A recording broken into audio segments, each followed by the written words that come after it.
সন্দীপ, তুই বদলে গেলি, কি করে তোকে বন্ধু বলি। হাতে এমনই প্ল্যাকার্ড নিয়ে আরজি করের ঘটনার প্রতিবাদে নামলেন সন্দীপ ঘোষের সহপাঠীরা। আরজি করের প্রাক্তন অধ্যক্ষ সন্দীপ ঘোষ, সন্দীপের বিরুদ্ধে রয়েছে একাধিক অভিযোগ। বনগাঁ হাই স্কুলে পড়তেন। 1989 সালের উচ্চ মাধ্যমিক পরীক্ষায় তোলেন 79.7% নম্বর।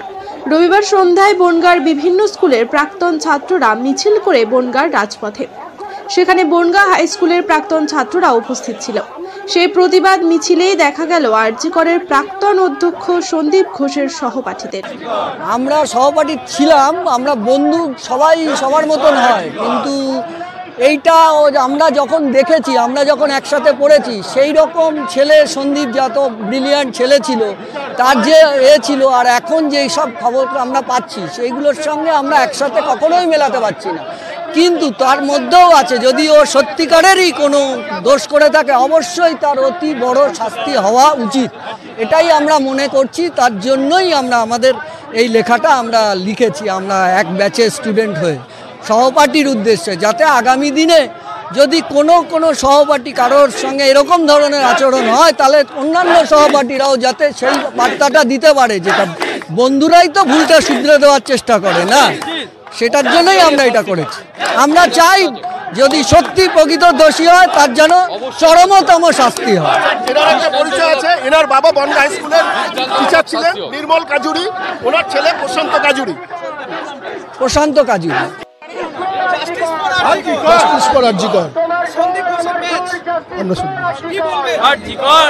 আমরা বললাম, আমরা তো একটু আগে বললাম যে সন্দীপ ঘোষ সম্বন্ধে নয়, আমরা যে ঘটনা ঘটেছে সেটা তো সবাই জানে। এখন এটা নৃশংস, বর্বরোচিত বা পাশবিক এসব কথা বললেও এর কম বলা হয়।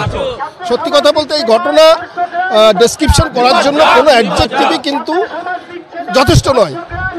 ধিক্কার জানাই ঘটনার।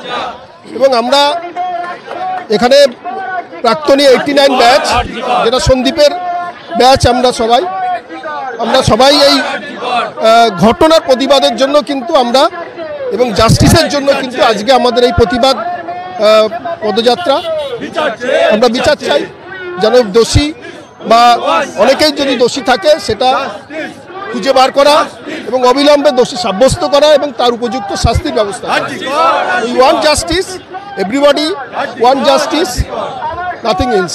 Justice, justice, justice. আমার নাম বিবেক সরকার।